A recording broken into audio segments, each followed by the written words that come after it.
Welcome to the Bettendorf Public Library's Take-Home Workshop. Today we're doing image transfer art. Now, image transfer is something that I've used before. It's a process used to do just that, transfer an image. It's usually used to transfer a pattern or design onto something in preparation for doing something with it. For example, I would use this method of transferring an image onto a piece of wood if I wanted to use our wood burner. I've never used it before just as art in itself, and that kind of intrigues me. So in our kit, you're going to have 2 sheets of paper. Now this is just copy paper. It's a little bit heavier than a standard copy paper. It's a 24-pound. The paper you want to use is going to be something that's fairly smooth, and you want it to be heavy enough that it can withstand watercolors. So a watercolor paper is probably not going to work great for this in that there's generally has some texture to it, but if you have a very smooth watercolor paper, that would work. We're going to use just this copy paper. You're going to have a couple images, and you can use these or you can use an image of your own. You can use this type of image transfer with a portrait as well. You're going to have a set of watercolor paints, which mine obviously have been used, but yours will be fresh. Then we're going to give you a foam brush too. We want to cover our entire paper with watercolor, and to do that with the little brush that comes with them would take forever. So we gave you a brush and then a black crayon.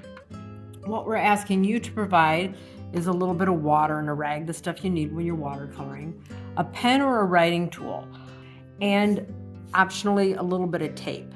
And I'll show you how. Why we might need that, but you don't have to use it. So let's get started. So our first step is that we're going to paint our background. And to do that, I am going to tape down my paper. And the reason I tape down my paper is that it helps it a little bit keep from curling. Even watercolor paper will curl once it gets wet.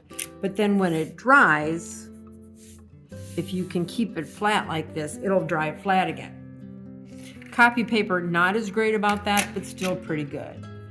Then I'm going to take a little bit of water, and I have a rag up here too, and I'm going to activate my paint. And I'm just going to drip some water onto the colors that I'm going to use. And the colors that I'm using are all warm colors. So I'm just going to use the red, the orange, and the yellow. Get those started and start brushing them on. I'm going to brush all the way out to the edge of my paper. I want this to be colorful, but I don't want it to be too vivid. This is the background, and we want it to some extent to stay in the background. We don't want the background to be the main focal point of our art. So there's a little bit of red. Now we'll do some orange.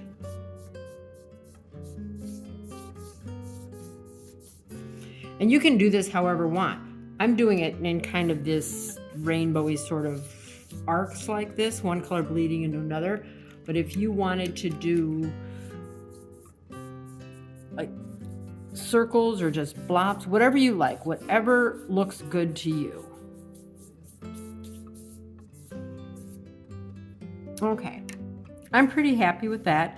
Now this just needs to be thoroughly dry, and I could let it sit for a few hours or overnight. I'm actually going to go at it with a blow dryer and get it dry that way because I am impatient. And now my watercolor is dry. You can see it's pretty subtle, but that's good because we want our design to be at the forefront. It flattened out pretty nicely, actually, I have to say.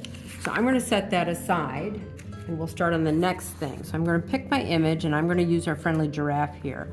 I'm going to flip it over, and I'm going to use our black crayon to color the back. And this takes a while. Good TV craft, because you want to cover the whole thing pretty much, and you want it to be covered very thoroughly. So I'm going to color one way this, and then I'm going to come back the other way until the whole back of this is covered.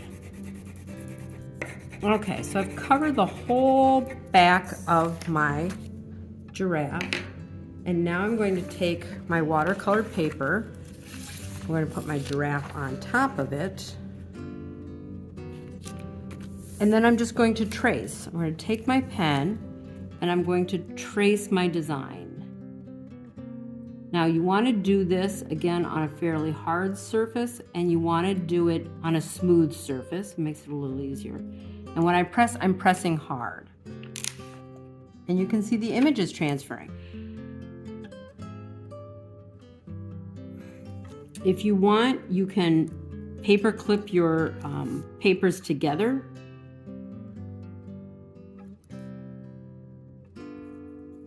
But I find that's kind of unnecessary. I don't feel the need for that. If I was going to be working on this, walking away and coming back, I absolutely would. But I'm going to do this all in one sitting. How much detail you do on this is entirely up to you.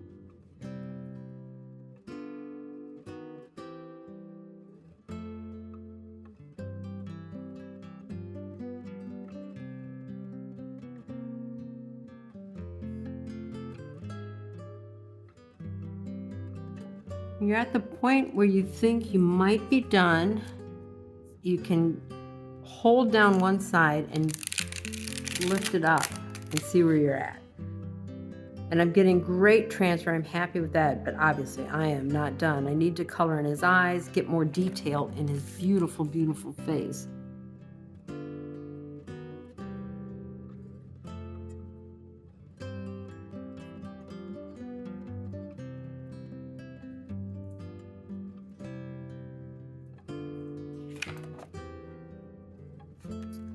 Oh, I'm happy with him.